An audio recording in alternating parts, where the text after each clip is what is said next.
Tekanan terhadap rezim Jokowi makin keras, bukan hanya dari kalangan kampus, namun kini juga datang dari otoritas keagamaan. Uskup Agung Jakarta Kardinal Monsinyur Ignatius Suharyo mengingatkan agar pemerintah jangan mengabaikan kritik dari kalangan kampus yang dalam sepekan terakhir ini mengalir sangat deras.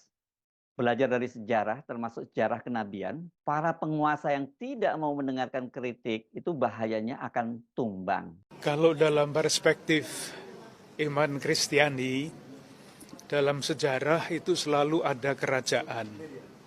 Dan kerajaan itu sama dengan kekuasaan. Dan kita semua tahu kekuasaan itu berbahaya kalau tidak dijalankan dengan baik. Maka ketika ada institusi kerajaan, pada waktu itu raja-raja tidak bagus, muncul yang disebut nabi-nabi. Itulah yang menyerukan kebenaran, keadilan. Ketika negara tidak adil, nabi muncul menyerukan keadilan. Saya kira situasinya setiap zaman seperti itu. Jadi kalau para akademisi itu menyerukan seruan moral, itu tanggung jawab mereka. Dan ditujukan jelas kepada institusi yang memegang kekuasaan. Dinamika seperti itu dalam sejarah selalu ada. Moga-moga seruan-seruan seperti itu didengarkan. Harapannya itu. Nanti kalau tidak didengarkan, ya dalam sejarah juga jelas ketika kekuasaan tidak mendengarkan kritik-kritik, bahayanya adalah tumbang. Itu selalu terjadi seperti itu. Bukan hanya di Indonesia, tetapi dimanapun akan terjadi. Oleh karena itu, kekuasaan dan kritik itu dua hal yang mesti berjalan bersama-sama. Monsinyur Ignatius Suharyo menyampaikan hal itu di Graha Oekumene Salemba, Jakarta, hari Senin 5 Februari 2024.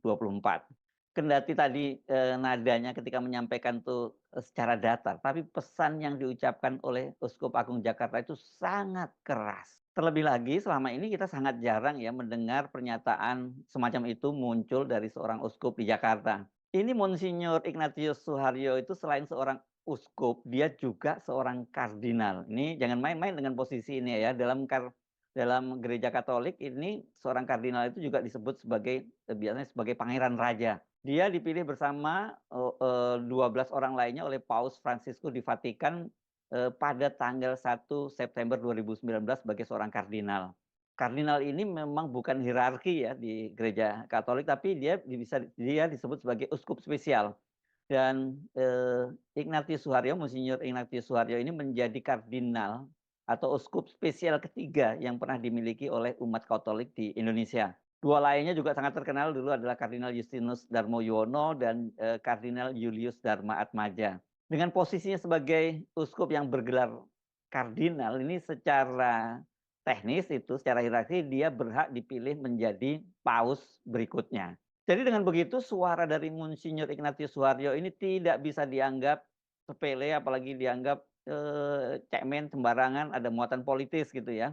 Karena ini harus juga dilihat sebagai suara resmi dari Tahta Suci Vatikan atau the voice of Vatikan ya. Sikap dari Uskup Agung Jakarta itu sesungguhnya sudah bisa kita deteksi dari pernyataan resmi Asosiasi Perguruan Tinggi Katolik yang mengeluarkan pernyataan bersama di Surabaya tanggal 3 Februari 2024.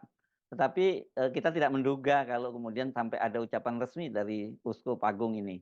Pernyataan sikap Rektor, Ketua Perguruan Tinggi, Asosiasi Perguruan Tinggi Katolik Indonesia tentang dinamika politik menjelang pemilu 2024. Kami, para Rektor, Ketua Perguruan Tinggi Katolik Indonesia yang tergabung dalam Asosiasi Perguruan Tinggi Katolik Indonesia sangat resah dengan kondisi di tanah air tercinta atas rusaknya tatanan hukum dan demokrasi Indonesia menjelang pemilu 2024. Praktik penyalahgunaan kekuasaan, kolusi, korupsi, dan nepotisme serta penegakan hukum yang semakin menyimpang dari semangat reformasi dan konstitusi negara telah mengoyak hati nurani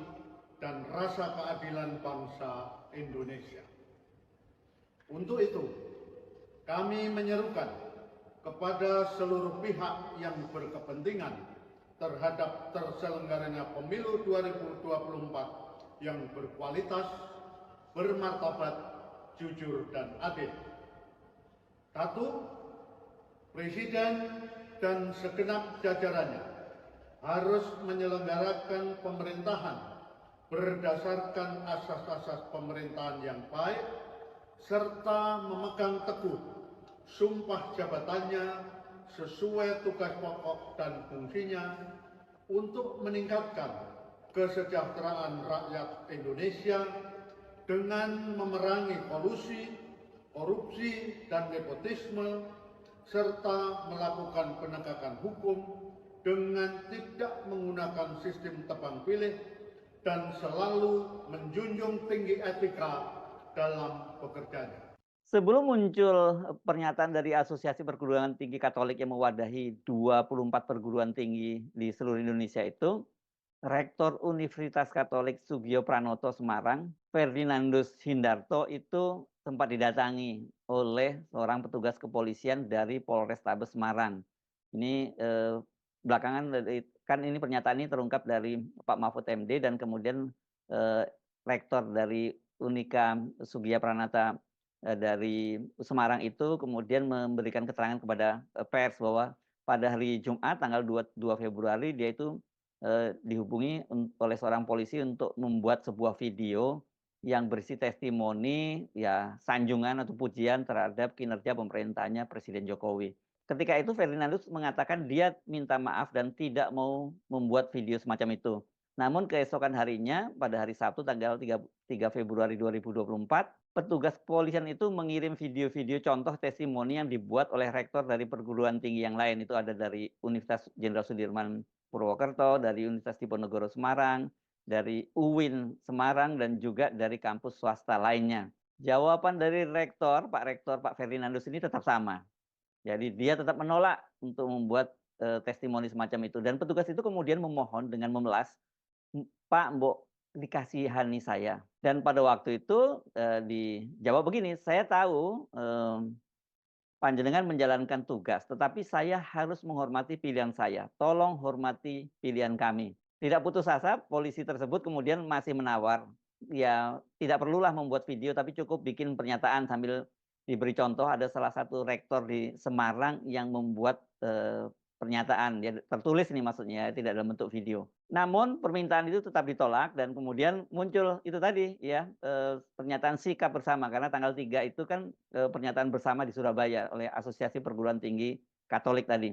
Dan kemudian sekarang ini dengan munculnya pernyataan dari Uskup Agung Jakarta, kita jadi paham bahwa sikap dari Asosiasi Perguruan Tinggi Katolik tadi adalah sikap resmi dari otoritas Katolik di Indonesia.